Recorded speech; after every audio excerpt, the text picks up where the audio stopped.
couple of days ago on our Canadian A Homestead channel, we released a video about the beginning stages of us raising the trusses on our home. And in today's video, I want to talk to you about a few things that I learned through that beginning stage of the process of our build.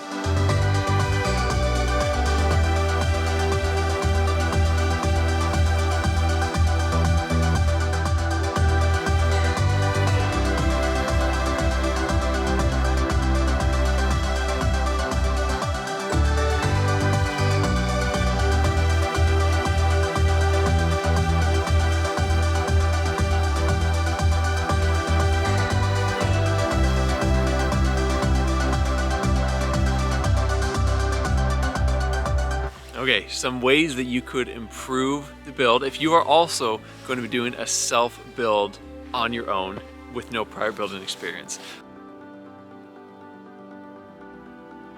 First thing I want to say is to have the right people there at the right times.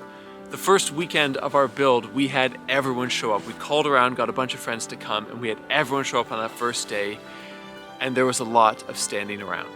If you're like us and you only have a few people who are able to give you a hand with your build, try to make sure that on the day when they can come is a day when you actually have a lot of stuff to get done. In the first weekend of our build, we thought that we were gonna get all of the trusses raised, and what we found was that the first day was actually just figuring out how to assemble the truss and the layout of where that first truss is actually gonna go. The whole first day was spent just planning those two things.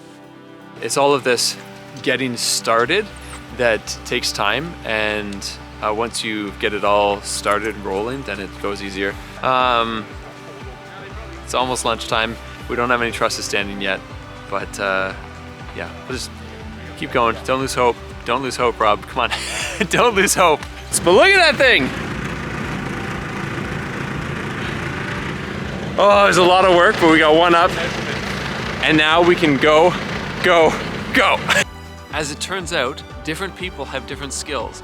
And on that first weekend of the build, I should have called up just my one engineer friend who helped us to make sure that our slab was squared up properly and that the placement of that first truss was gonna lay out perfectly with all the further trusses and the gable end walls and making sure everything was square and true and all the stuff that he helped us do. I should have had him come up first on that weekend. And then once everything was assembled and ready to be lifted, then I should have called up all my Hulk friends to help me actually lift the trusses, or better yet, to actually just rent a crane to lift them up. That's my second point actually, is to hire a crane to raise your trusses. We were lucky enough to have our telehandler on site that was really helpful in that part of the process, but I would better yet, if I was gonna do it again, I would have a crane on site.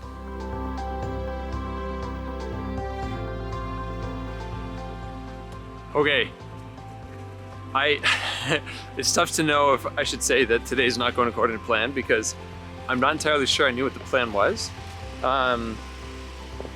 Anyway, we have the first truss almost assembled. We're at lunchtime.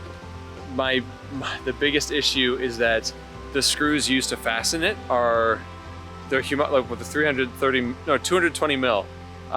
They're humongous.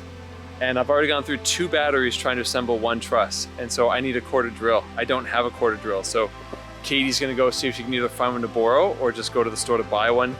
Regardless, that's gonna eat up an hour. So we're gonna stop now, go grab some lunch, and then come back at it. But I'm not surprised. There's always obstacles. We just need to get over the obstacles, right? So pizza will help with that. So we're gonna go eat some pizza and then come back to it.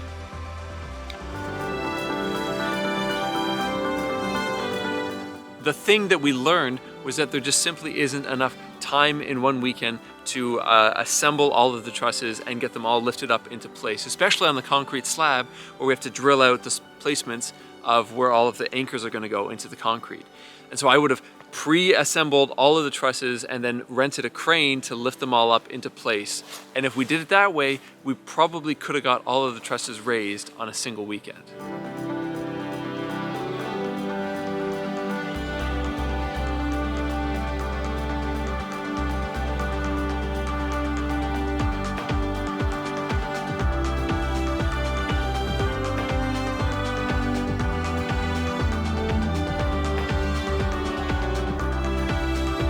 addition to that, I would also make sure that next to where the building is actually going to go up, that there's a large, flat, leveled space of like gravel or something where you can actually lay down your material and possibly even assemble stuff.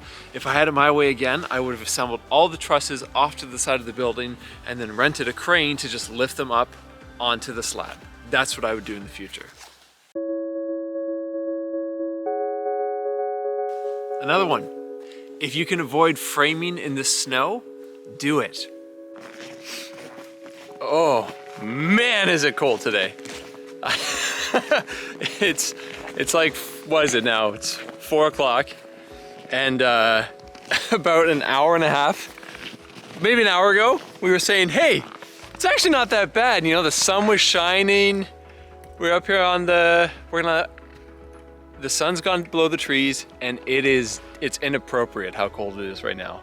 I just got out of the shed and there was a moment of panic where I was like, my fingers hurt so much that I was like, am I gonna lose them? Which obviously I wasn't. But you know, you start to spiral. It's disgustingly cold. It's not even dark yet, but I am calling it.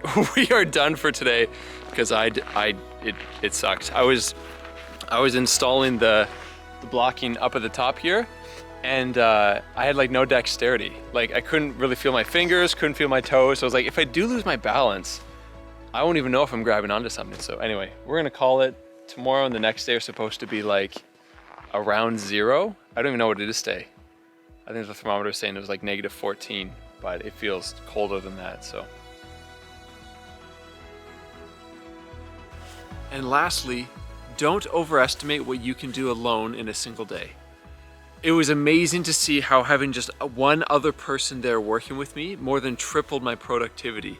But on those days when I was working by myself, it felt like I was getting nothing done. It was slow, it was difficult, it was really hard work. Full disclosure, today was tough. I got basically nothing done. Everything's ice, my hands are frozen. I was trying to level a wall, but I couldn't because, man, using these like 10-inch screws with a quarter drill, that has too much torque, and I'm standing on a ladder that's slippery, and I'm trying to drive these screws in, and they kept twisting and then snapping, and then I was like trying to pull a wall level, but I'm getting pushed away, but like it wasn't cooperating. So then I thought I'd try to do some other types of bracing, and that didn't work either. It was a really tough day, and it's still light out. Like I probably could go for another 45 minutes to an hour, but Katie and the kids were just here and they just left, and I was like, no, I'm done. Today's one of those days to just quit, to just stop before I do something that's gonna mess things up. So tough day. Hopefully tomorrow will be better. And yet slowly but surely being able to take a step back and look at what we've accomplished so far, every little bit does help.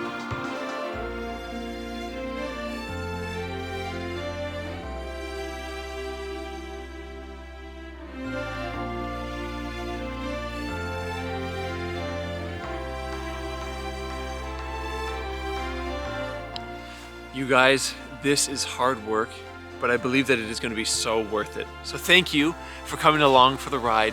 And if you haven't already subscribed, I want to encourage you to do so and to turn on that bell so you get all of the notifications. If you have any questions or comments about the process so far, please leave them below and we will do our best to get back to every one of you.